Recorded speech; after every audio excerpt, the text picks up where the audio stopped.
The invitation arrived on embossed cardstock, the kind that screamed expensive and important.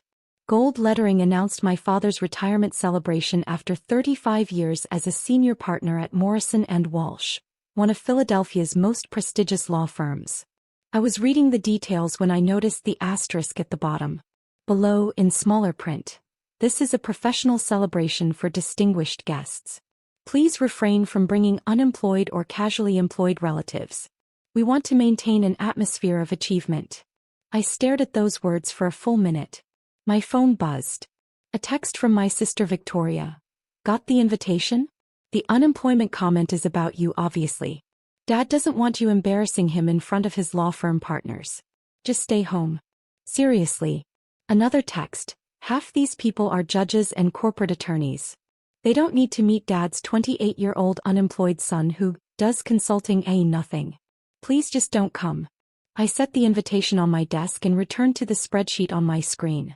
A financial model for my latest acquisition, a struggling manufacturing company in Erie that I was about to purchase for $47 million. My name is Julian Anderson. I'm 28 years old. And according to my family, I've been unemployed for 6 years. The truth is more complicated. I graduated from Penn State at 22 with a degree in industrial engineering. My family expected me to follow my father and sister into law, or at least pursue something they understood. Investment banking, consulting at a prestigious firm, corporate management. Instead, I told them I wanted to start my own business. Dad had laughed. Doing what exactly? Buying struggling manufacturing companies and turning them around. With what money? Do you have any idea how much capital that requires? I'll start small. Bootstrap it. Victoria, already 2 years into her position at Dad's law firm, had rolled her eyes. "Julian, be realistic. You can't just decide to buy companies. That's not how the world works." "I know how it works.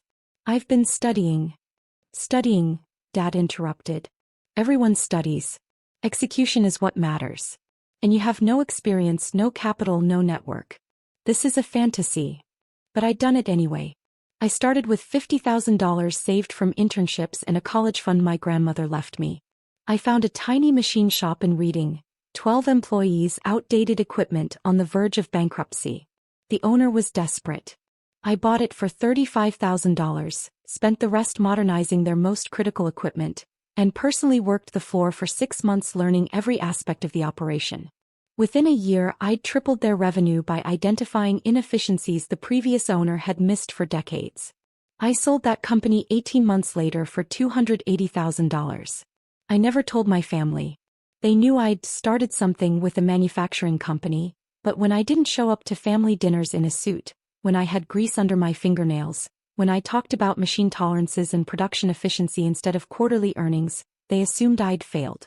"Still doing that factory thing?" Dad would ask dismissively. "Working on it," I'd reply. "When are you going to get a real job?" "This is a real job. Julian, you're not making money playing around with machine shops. Victoria is on partner track. She's making $240,000 a year. You're what? Breaking even." I'd sold my second company for $1.2 million. But I didn't correct him. Because something fascinating happened when they thought I was failing. They revealed exactly who they were. Victoria stopped inviting me to professional events. "It's just awkward when people ask what you do," she explained. "I can't keep saying you're between opportunities." Mom started introducing me at social functions as our son who's still figuring things out. The pity in her voice was thick enough to cut. Dad simply stopped mentioning me to his colleagues entirely. I became the family secret, the disappointing son who'd rejected their path and predictably failed at his own. But I kept buying companies, kept learning, kept growing. By 25, I owned 4 manufacturing companies generating $8.3 million in annual revenue. By 27, I'd expanded to 9 companies across Pennsylvania and Ohio, with combined revenues exceeding $43 million. I employed 387 people. I'd become known in industrial circles as a turnaround specialist, the guy who could take a failing manufacturer and make it profitable within 18 months. Last year, the Pennsylvania Manufacturing Association named me Emerging Industrialist of the Year. The governor sent a congratulatory letter. Senator Patricia Morrison, no relation to Dad's law firm, personally presented me with the Entrepreneur of the Year award at the state capitol. My family didn't know about any of it. They still thought I was playing around with factories and barely scraping by. Why didn't I tell them? For the same reason I documented everything. I wanted to see how far they'd go. How much they'd reveal about their values when they thought I had nothing. And they'd revealed plenty. Last Christmas, Victoria's fiancé, a corporate attorney, asked what I did. Before I could answer, Victoria jumped in. Julian's trying to make manufacturing work. Very blue collar. Not really our family's thing, but we support his journey. The condescension was breathtaking. At Dad's birthday dinner in March, one of his law partners asked about his children. Dad beamed, talking about Victoria, her cases, her partnership track, her engagement to a brilliant attorney. When asked about me, his smile faded. Julian's exploring some business ventures. Nothing concrete yet. We're hopeful he'll find his footing eventually. I was sitting right there. I'd closed a $12 million acquisition that week. But I said nothing. Just smiled and changed the subject. As I was collecting data. Every dismissive comment, every pitying look, every time they introduced me as their unemployed son, I cataloged it all. And now this invitation. This explicit instruction not to bring unemployed or casually employed relatives to Dad's retirement party. My assistant Jennifer knocked and entered my office. We were in my headquarters building, a renovated factory in Bethlehem that housed my management operations. Julian, Senator Morrison's office called. She wants to confirm your attendance at the manufacturing leadership dinner next month.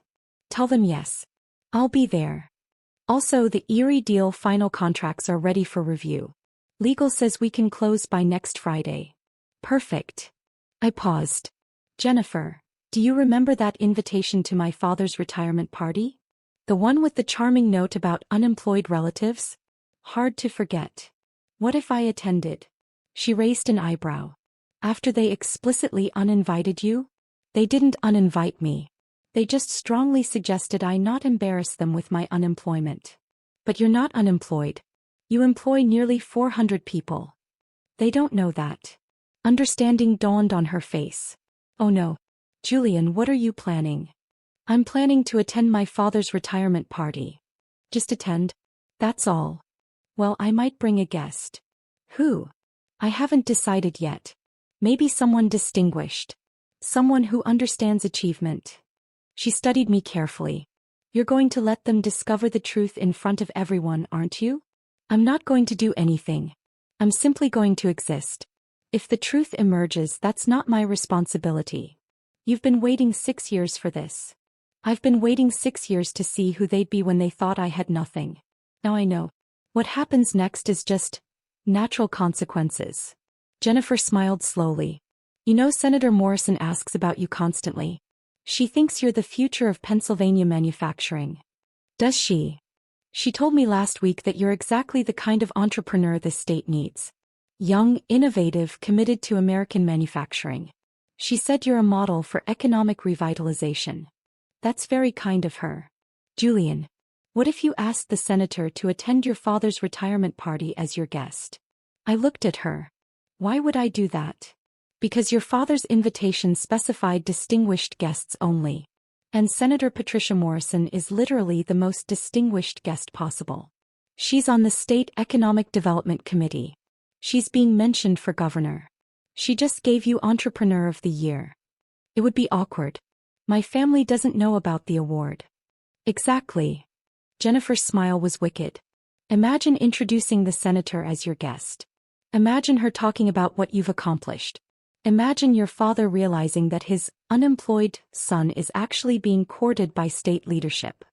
That seems cruel. Does it? More cruel than uninviting your son from your retirement party because you're embarrassed by his perceived unemployment. He had a point. Think about it, Jennifer said. You have until Saturday. Over the next 3 days I did think about it. I thought about every dismissive comment, every pitying look, every time I'd been introduced as the disappointing son. I thought about that invitation, no unemployed or casually employed relatives, and the message it sent. Then I called Senator Morrison's office. Senator, this is Julian Anderson. I have an unusual request. 20 minutes later it was arranged. Senator Morrison would attend Dad's retirement party as my guest. She was actually enthusiastic about it. Your father is retiring from Morrison and Walsh? She'd asked. I know several partners there. This will be perfect. I've been wanting to talk to the legal community about supporting manufacturing initiatives. Plus, I'm delighted to show support for our Entrepreneur of the Year. I didn't tell my family. I simply RSVP'd that I would attend with one guest. Victoria texted immediately, "You're actually coming? Julian, we talked about this. Please don't make this weird." I replied, "I'll be there. With a distinguished guest as requested. Who? Please tell me you're not bringing some random friend from the factory. Someone appropriate for the occasion. Julian, this is Dad's big night. These are important people. Just try to blend in, okay? Don't talk about factories or machinery or whatever. Just smile and be normal. Understood." Saturday evening arrived clear and cold. The party was at the Union League, all old money elegance and Philadelphia prestige. I wore my best suit, custom-tailored, expensive, bought after I'd crossed my first $10 million in revenue but never worn in front of my family. I picked up Senator Morrison from her office. She was in her late 50s, elegant and sharp, with a reputation for supporting Pennsylvania business with fierce dedication. "Julian, I have to admit I'm curious about tonight. You've never mentioned your family knowing about your work." "They don't." "How is that possible? You're one of the most successful young manufacturers in the state." "I never told them. They assumed I was failing and I never corrected them." She was quiet for a moment. "That must have been difficult." "It was educational." "And tonight? They're going to find out." "Only if it comes up naturally in conversation." She smiled. "Julian, I'm a United States Senator attending your father's retirement party. I'm going to be asked how I know you. What should I say?" "The truth." "The truth that you're my Entrepreneur of the Year? That you employ nearly 400 people? That you're revolutionizing small-scale manufacturing in Pennsylvania?" "If it comes up." "It's going to come up." We arrived at the Union League at 6:45. The party started at 7 o'clock, but I wanted to make an entrance. The ballroom was already filling with guests. Lawyers in expensive suits, judges, corporate executives. Dad was near the entrance, greeting people with Mom beside him. Victoria was networking aggressively, her attorney fiancé Marcus at her side. I watched them for a moment before entering. This was their world, polished, prestigious, all surface and status. Then I walked in with Senator Morrison. The first person to notice was the event coordinator, who clearly recognized the senator. His eyes widened and he immediately approached. "Senator Morrison, this is an unexpected honor. We had no idea you'd be attending." The senator smiled graciously. "I'm here as Julian's guest. He invited me and I couldn't refuse.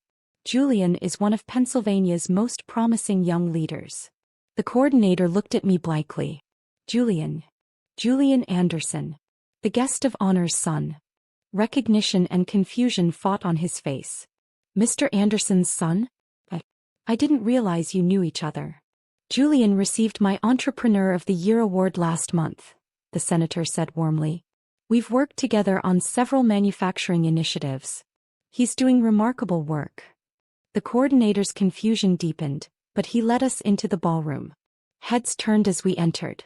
Senator Morrison was recognizable and people were clearly trying to figure out who she was with and why. Dad saw us from across the room. I watched his face cycle through emotions. Recognition of me, confusion about my suit, shock at seeing the senator, complete bafflement about us being together. He excused himself from his conversation and walked over quickly. "Julian." His voice was strained. "You came." "Of course. It's your retirement party. And you brought." He stared at Senator Morrison. "Senator Patricia Morrison," I said. "Senator, this is my father, David Anderson." Dad's professional instincts kicked in. He extended his hand. "Senator Morrison, I had no idea you knew my son. David, congratulations on your retirement. Julian has told me wonderful things about your career." She shook his hand warmly. "And yes, Julian and I have worked together quite extensively. He's one of my favorite success stories." "Success stories?" Dad's voice cracked slightly. "Didn't he tell you? Last month I presented him with Pennsylvania's Entrepreneur of the Year award at the state capitol." His work in manufacturing revitalization is exactly the kind of economic development our state needs. Dad looked at me like I'd grown a second head. Entrepreneur of the Year? It was a small ceremony, I said mildly. Small. The senator laughed. The governor attended, David. It was quite a significant honor. Mom had materialized beside Dad, her face a mask of confusion. I'm sorry, I think there's been some mistake. Julian he isn't. Employed? The senator finished gently. Oh, I understand. Julian mentioned his family thinks he's unemployed. I found that quite amusing, given that he's one of the largest employers in the Pennsylvania manufacturing sector. The blood drained from Mom's face.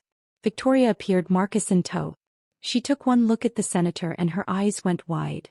Senator Morrison? What are you doing here? I'm Victoria Anderson, my sister said, extending her hand with her professional smile. I'm a corporate attorney at Morrison & Walsh. It's an honor to meet you. Ah yes, Julian's sister. He's mentioned you. The senator's tone was polite but cool. I'm here as Julian's guest. He's been too modest about his accomplishments, so I thought I'd attend and set the record straight. Accomplishments? Victoria's smile was strained. Julian, what is she talking about? Before I could answer, one of Dad's senior partners approached. Thomas Morrison, a named partner at the firm. Patricia. I didn't know you'd be here. Senator Morrison brightened. Tom. Yes, I'm here supporting Julian Anderson. You know him, I assume? David's son. Thomas Morrison looked at me, clearly not knowing me at all. Of course. David's son. How do you two know each other? Julian is my most recent Entrepreneur of the Year, the senator said. He's revolutionizing small-scale manufacturing in Pennsylvania. 9 companies, nearly 400 employees, over $40 million in annual revenue. Tom, you should talk to him about his work. It's exactly the kind of economic development story Pennsylvania needs. Thomas Morrison's eyebrows shot up. 9 companies. David, you never mentioned your son was running a manufacturing empire. Dad's mouth opened and closed soundlessly. Oh, didn't you know? The senator's voice held a note of surprise that sounded genuine but probably wasn't. Julian's been quite successful. The Pennsylvania Manufacturing Association honored him last year as Emerging Industrialist of the Year. This year, I had the pleasure of giving him the state's highest entrepreneurial honor. More people were gathering now, drawn by the presence of a U.S. senator. Several of Dad's law partners, 2 judges, a handful of corporate executives. All listening. Victoria found her voice. Julian, is this some kind of joke? No joke, I said quietly. I've been running my companies for 6 years. You just never asked about them. You said you were working with factories. I am. I own them. Marcus, Victoria's fiancé, stepped forward. Wait. Anderson Manufacturing Group. That's you. I nodded. Jesus Christ. We consulted on one of your acquisitions last year. The Erie deal. I had no idea. He looked at Victoria. Your brother owns MG? What's MG? Victoria asked desperately. One of the fastest-growing manufacturing consolidators in the region, Marcus said, his voice faint. They're buying up struggling manufacturers and turning them around. It's brilliant work.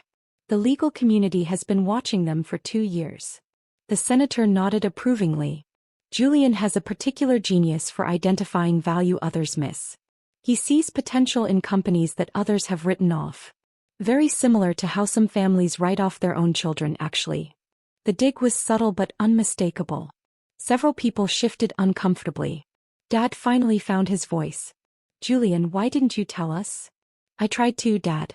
3 years ago I mentioned I'd bought my 3rd company. You said I was playing around with factories. 2 years ago, I told you I'd been honored by the Manufacturing Association. You said, that's nice, when are you getting a real job? I don't remember that. I do. I remember every conversation where you dismissed what I was building. Every time you introduced me as your unemployed son. Every pitying look when someone asked what I did. Mom's hand went to her mouth. Oh my God. Victoria was staring at me like she'd never seen me before. The invitation. The note about unemployed relatives. That was about you. Yes. But you're not unemployed. You're wildly successful. Yes. And you just Let us believe you were failing? You believed that on your own, Victoria. I just stopped correcting you. One of the judges, a woman I recognized from news coverage, spoke up. Young man, did I hear correctly that you employ nearly 400 people? 387 as of last Friday, I confirmed. In manufacturing? In Pennsylvania. Yes, ma'am. All Pennsylvania-based companies. I focus on acquiring struggling manufacturers and turning them around while keeping jobs in the state. That's extraordinary. Most young people your age are chasing tech startups and Wall Street jobs. You're actually building things, employing people, strengthening the industrial base. Thank you, Your Honor. Senator Morrison smiled. See, this is why I'm so passionate about supporting Julian's work. He represents everything our economic development strategy is trying to encourage. Young, American-focused, committed to manufacturing excellence. Thomas Morrison turned to Dad. David, I have to say I'm surprised you never mentioned this. We've been discussing economic development initiatives for months. Your son is exactly the kind of entrepreneur we should be connecting with our corporate clients. Dad looked like he might be sick. Another partner spoke up. How did we not know about this? Anderson Manufacturing Group has been making waves. We should have AMG as a client. You probably should, I said mildly. Though my current legal team has been quite effective. Marcus spoke carefully. Julian, when we consulted on your Erie acquisition, the partner running that deal talked about the client like they were some kind of genius. The way they'd structured the financing, the due diligence, the integration plan, he said it was the most sophisticated manufacturing acquisition he'd seen from a small player. That was a complex deal, I acknowledged. That was you. You structured all of that. I had good advisors. At 27 years old. 26, actually. The Erie deal closed last year. The crowd around us had grown.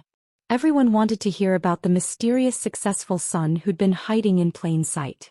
Senator Morrison was in her element, talking about my work with genuine enthusiasm.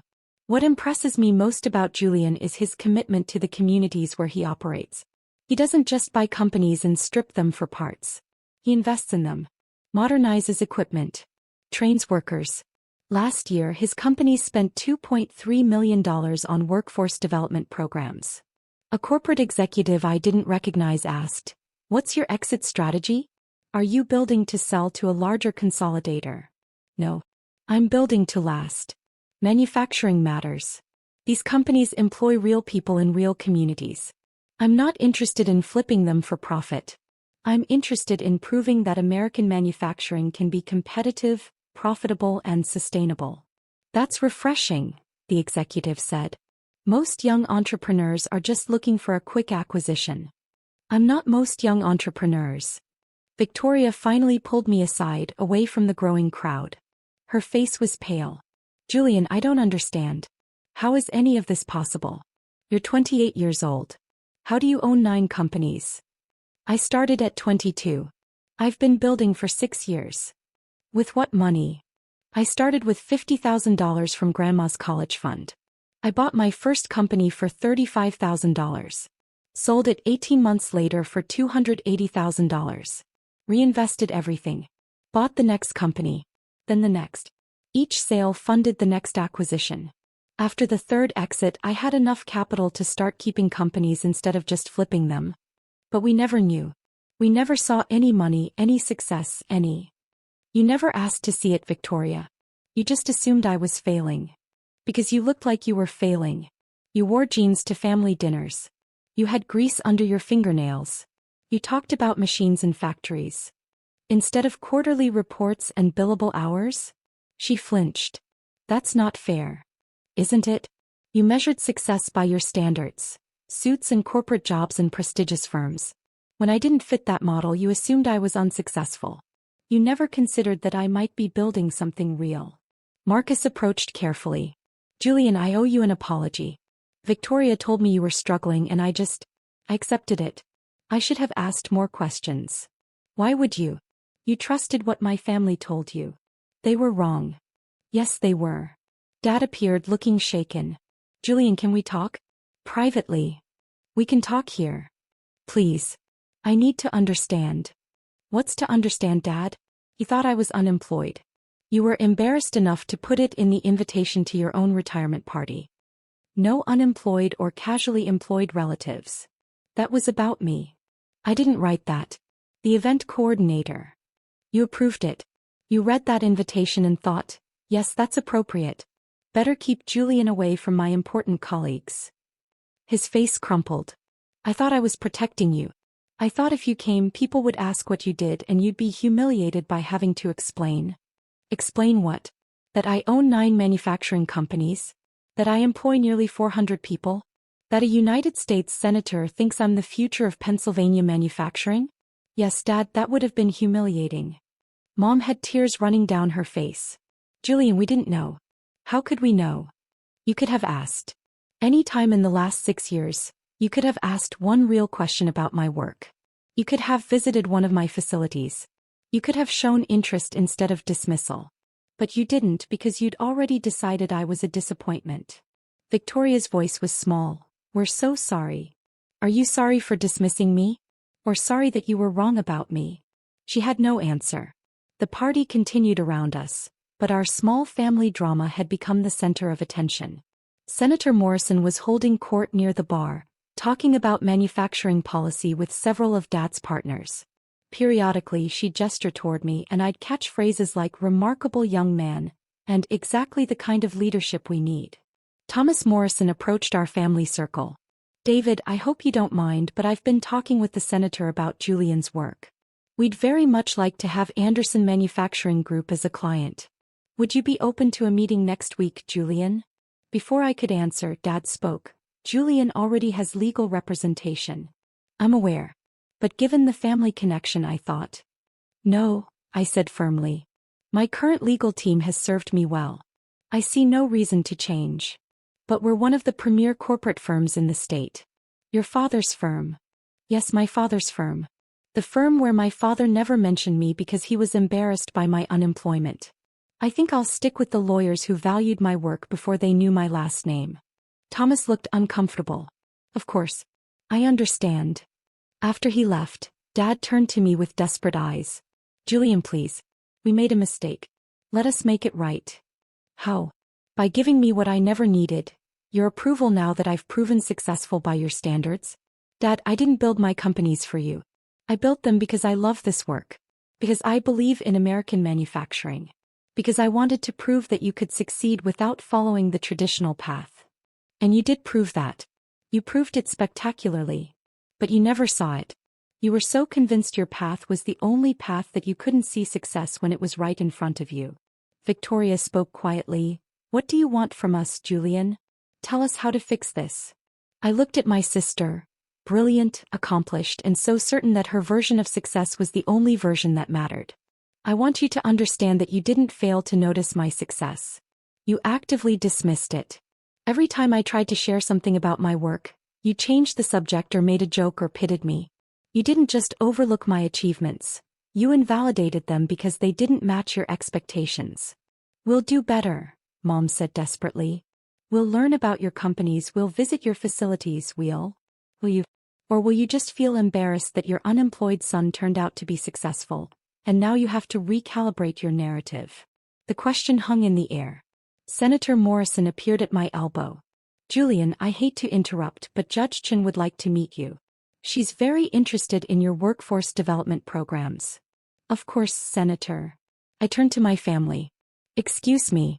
I have networking to do. With distinguished guests. I walked away, leaving them standing in their broken assumptions. The rest of the evening was surreal.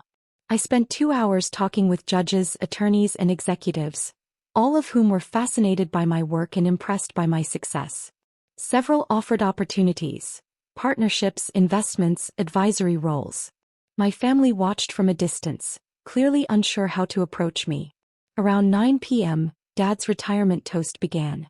Thomas Morrison spoke about Dad's career, his contributions to the firm, his dedication to his work. Then he added something unscripted. David has always been a man who valued success and achievement. Tonight we've discovered that those values run in his family, perhaps in unexpected ways. His son Julian is proof that success comes in many forms. While David was building legal precedents, Julian was building companies. While David was winning cases, Julian was winning awards. Different paths but the same excellence. It was generous. More generous than Dad deserved. But it also highlighted the irony. Dad's retirement party had become, in part, about his son's unexpected success. After the toast, Victoria found me again. Julian, can we please talk? Really talk. About what? About everything. About how we failed you. About how we can move forward. I studied her face. She looked genuinely stricken, genuinely sorry. Victoria, I don't know if we can move forward. Not immediately. You spent 6 years treating me like a failure. That doesn't erase with one conversation. I know. But we have to start somewhere. Then start by understanding something. I didn't hide my success to punish you. I built it quietly because I wanted to see who you'd be when you thought I had nothing. And you showed me. You showed me that your respect was conditional. Your pride was transactional. You loved the idea of me more than you loved the reality of me. Tears were running down her face now. That's not true. We love you. Do you? Or do you love successful me? Because for 6 years, you didn't love struggling me very much. That's not, we always loved you, you just what? Wished I was different? Wished I'd followed your path? Wished I was less embarrassing? She couldn't answer. Marcus spoke carefully. Julian, for what it's worth, I think what you've built is incredible. Not just the companies but the way you've built them. With integrity and commitment. That takes character. Thank you. And I'm sorry I didn't see it sooner. I let Victoria's narrative shape my perception of you, and that was lazy thinking on my part. I nodded slowly. I appreciate that. Senator Morrison appeared one more time before leaving. Julian, thank you for inviting me tonight. It was quite illuminating. Thank you for coming, Senator. I have to say, watching your family discover who you really are, that was something. How do you feel? Tired. She smiled sympathetically. I imagine so. But Julian, remember this. You built something remarkable with no support from them. That's not a burden, that's proof of your strength. Whether they come around or not, you've already succeeded. I appreciate that. And one more thing. Next month's manufacturing leadership dinner. I'd like you to speak. Just 10 minutes about your journey, your philosophy, your work. These are the state's top industrial leaders. They should hear from you. I'd be honored. After she left, I found my parents one more time. They were sitting at a table in the corner, looking exhausted and devastated. Julian, Dad started as I approached. I've been thinking about what you said. About how we never asked. And you're right. We never did. We just assumed and we were wrong. Yes, you were. Can I ask now? Can I learn about what you've built? I considered this carefully. You can ask. But Dad, you need to understand something. My companies aren't just impressive by accident. I built them the way I did. Quietly, without fanfare, without seeking approval, because I wanted to prove something to myself. I wanted to prove I could succeed on my own terms, without the Anderson name, without connections, without following the expected path. And you did. Yes, I did. And that success is mine. It's not ours. It's not the family's achievement. It's mine. I built it alone, and that's important to me. Mom spoke softly. We understand. Or we're trying to understand. Are you? Because right now I think you're just embarrassed. Embarrassed that you uninvited your unemployed son who turned out to be more successful than you realized. Embarrassed that a United States senator knows more about your son's career than you do. Embarrassed that your narrative was completely wrong. That's harsh, Dad said. Is it? Harsher than putting no unemployed relatives on an invitation to your own son. He flinched. I pulled out my phone and showed them a photo. Me at the state capitol with Senator Morrison, holding the Entrepreneur of the Year award.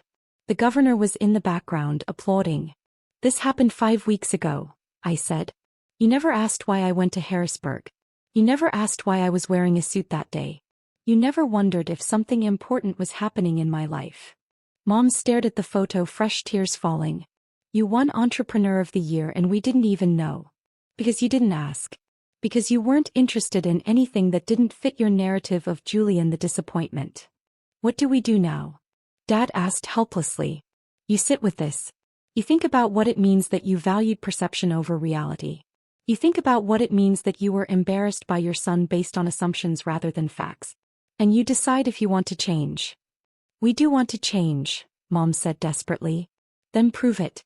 Not tonight, not with grand gestures. Prove it over time. Prove that you can value me when I'm not performing success for you. Prove that your love isn't conditional on achievement. I left them there and walked out of the Union League into the cold Philadelphia night. My phone started buzzing immediately.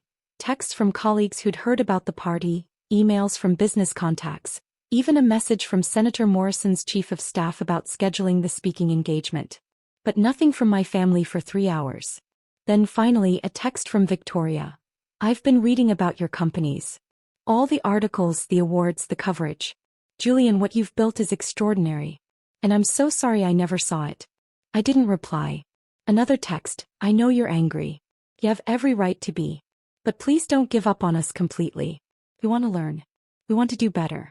I typed, actions matter more than words. Show me. We will. I promise. The next morning I woke to an email from Dad. Julian, I didn't sleep last night. I kept thinking about everything you said, everything we missed. You're right. We actively dismissed your success because it didn't match our expectations.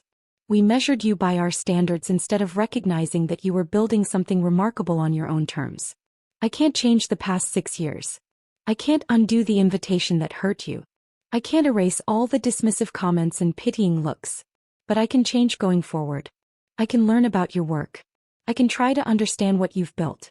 I can work to earn back your trust. If you're willing to let me try. That. I read it twice, then set my phone down. 3 days later, Dad showed up at my headquarters in Bethlehem unannounced. Jennifer buzzed me from the front desk. Julian, your father is here. He doesn't have an appointment. Send him up. Dad walked into my office and stopped, looking around at the space. The industrial aesthetic, the photos of my facilities, the awards I'd never displayed at family gatherings. This is impressive, he said quietly. Thank you. Can you show me around? Explain what you do here. I studied him carefully. He looked older than he had at the party, more uncertain. Why? I asked. Because I want to understand. Because I should have asked years ago. Because you're my son and I don't actually know what you do all day. So I showed him. The office, the operations center, the financial planning room. I explained how I identified acquisition targets, how I evaluated their potential, how I structured deals. I showed him the monitoring systems we used to track performance across all 9 facilities. He asked questions, good questions, thoughtful questions. Questions that showed he was actually trying to understand. After 2 hours we sat in my office over coffee. Julian, this is remarkable. The systems you've built, the way you've structured everything. This is sophisticated work. I know. Why didn't you tell us? I tried to, Dad. You didn't want to hear it. He nodded slowly. I've spent my career being certain I knew how success worked. Law school, prestigious firm, making partner. That was the path. When you chose differently, I thought you were making a mistake. I wasn't making a mistake. I was making a choice. I see that now. But Julian, I need you to understand something. It wasn't about you. It was about me. About my fear that if your path worked, it meant my certainty about the right path was wrong. That stopped me. What do you mean? I mean, I was threatened by your success. If you could build something remarkable without following my path, it meant my path wasn't the only way. It meant all my certainty was just preference, not truth. So you dismissed me to protect your worldview? Yes. And that's inexcusable. We sat in silence for a moment. Can I ask you something? Dad said finally. The invitation. The note about unemployed relatives. Did you know about it before the party? Yes. Victoria texted me to make sure I understood I wasn't welcome. And you came anyway. I came with a United States senator who'd given me Entrepreneur of the Year. He smiled sadly. That was quite a statement. It was the truth. You wanted distinguished guests only. Senator Morrison is literally the most distinguished guest possible. Fair point. He paused. Are you glad it happened the way it did? The public discovery. I thought about this carefully. I'm not glad you dismissed me for 6 years. I'm not glad I had to watch my family value Victoria's achievements while devaluing mine. But I am glad the truth came out in a way that couldn't be minimized or spun. You couldn't claim it was a small success or a lucky break. The senator made sure everyone understood exactly what I'd built. She was quite effective. She was honest. That's different. Dad finished his coffee and stood. Thank you for showing me around. I know I don't deserve your time, but I appreciate it anyway. Dad, I don't hate you. I'm just tired of being underestimated. You won't be anymore. Not by me. Over the following months, my family made efforts. Dad visited my facilities, asked questions, learned about manufacturing. Mom attended a workforce development graduation ceremony at one of my companies. Victoria connected me with corporate clients who needed the kind of operational restructuring I specialized in. They were trying. But the relationship was different now. There was a distance, a carefulness. They'd seen who they were when they thought I had nothing, and I'd seen it too. That knowledge couldn't be erased. 6 months after Dad's retirement party, I was having dinner with Victoria and Marcus. She'd been reading everything she could find about my work, trying to understand what she'd missed. Julian, can I ask you something? Why manufacturing? Of all the things you could have done, why buy factories? Because manufacturing matters. It's tangible. It creates real value. And everyone had written it off as dead, which meant there was opportunity. I could buy struggling companies cheaply, fix what was broken, and prove that American manufacturing could still be competitive. And you were right. So far. What's next? More acquisitions. Some. But I'm also looking at vertical integration. If I own companies at different points in the supply chain, I can reduce costs and improve quality. Marcus leaned forward. That's brilliant. Most people wouldn't think at that scale. Most people were trained to think inside existing structures. I didn't have that training, so I thought differently. Victoria smiled. You mean you didn't go to law school? Exactly. Do you resent us? She asked suddenly. For pushing you toward law, for dismissing you when you chose differently? I did resent you. For a long time. But now I'm just grateful in a strange way. If you'd supported me from the beginning, I might have sought your approval instead of building something independently. Your dismissal forced me to prove myself to myself, not to you. That's a generous way to frame it. It's honest. You gave me a gift, you just didn't mean to. She was quiet for a moment. I've been thinking about the invitation. The note about unemployed relatives. Every time I remember it, I feel sick. Don't. It taught me who you were when you thought I had nothing. That's valuable information. And now? Who are we now? You're trying. That's something. But Victoria, you need to understand, I don't need you to be proud of me now. I needed you to respect me then. The fact that you're proud now that you know I'm successful, that's about you, not me. She nodded, tears in her eyes. You're right. And I'm sorry. I know. A year after the retirement party, Senator Morrison invited me to speak at the State Economic Development Summit. The governor was there along with business leaders from across Pennsylvania. My family attended. All of them. They sat in the audience as I spoke about building sustainable manufacturing, about the importance of investing in people and communities, about proving that American industry could compete globally. After my speech, the governor approached me personally. Mr. Anderson, I've been following your work. We'd like to discuss some policy initiatives around manufacturing revitalization. Would you be interested in serving on an advisory committee? I'd be honored, Governor. I saw my father watching from across the room, pride and regret both visible on his face. After the event, we had dinner. Me, my parents, Victoria, and Marcus. It was easier now, more comfortable. They asked real questions. They listened to my answers. They treated my work with the respect it deserved. But I never forgot who they'd been when they thought I had nothing.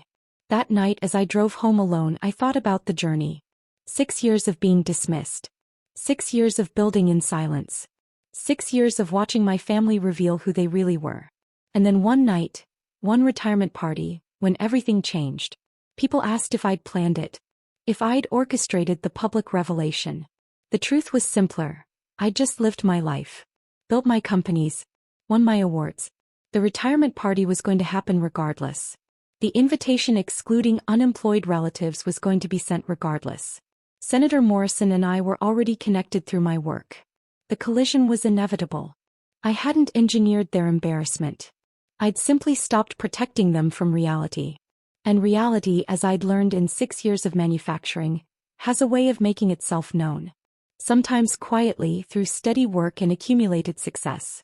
Sometimes dramatically when a United States senator walks into your father's retirement party and tells everyone that his unemployed son is actually entrepreneur of the year. The truth doesn't need revenge. It just needs time. And I'd given it 6 years. That was enough.